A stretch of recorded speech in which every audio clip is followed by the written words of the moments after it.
दरवर्षी भुईमुगाच्या शेंगाचं कसं असायचं, मोठ्या कागदावर शेंगा वाळत घातलेल्या असायच्या आणि ह्या वर्षी असं दिसतंय ना, जरा वेगळंच वाटतंय. तर काय झालंय, साडीवरच्या ह्याच्यावर बघा कपड्यावर ते वाळत घातलेला भुईमूग तेवढाच ह्या वर्षीचा भुईमूग आहे.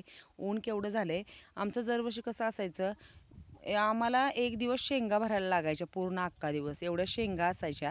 म्हणजे कसं व्हायचं, पोती भरायची, कणगीत नेऊन टाकायची, वाळवायचं 2-3 दिवस, असं आमचं चाललेलं असायचं.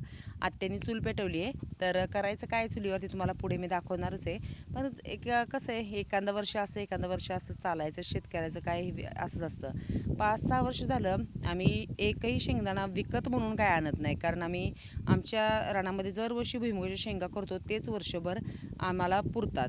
तर आत्याने मस्तपैकी काय करतात, रोज संध्याकाळी आलं, 2-3 दिवस झालं बिचारे त्यात जात आहेत, शेंगा काढतायत.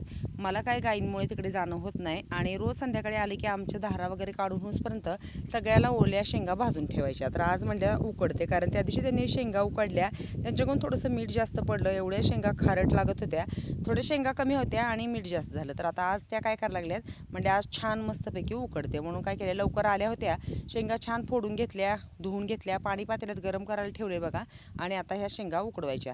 आणि झालं असं नंतर की ह्या पातेल्यावरचं मापाचं काय झाकण नाही आहे, म्हणून त्यांनी भाकरीची परात ठेवली आणि ती काय झाली, त्या खाली जाऊन कितीतरी वेळ बसली आणि त्यांनी किती वेळ प्रयत्न केला काढण्याचा, बराच त्यांनी आबदल्या आणि मग नंतर निघल्या. तर असे ह्या शेंगाचं गंमत. तर ह्या उकडलेल्या शेंगा तुम्ही जर उन्हात वाळून खाल्ल्या का, त्या पण चवीला खूप छान लागतात. तुम्ही तसंही करून बघा. तर उकडल्यानंतर मी तुम्हाला शेंगा दाखवते.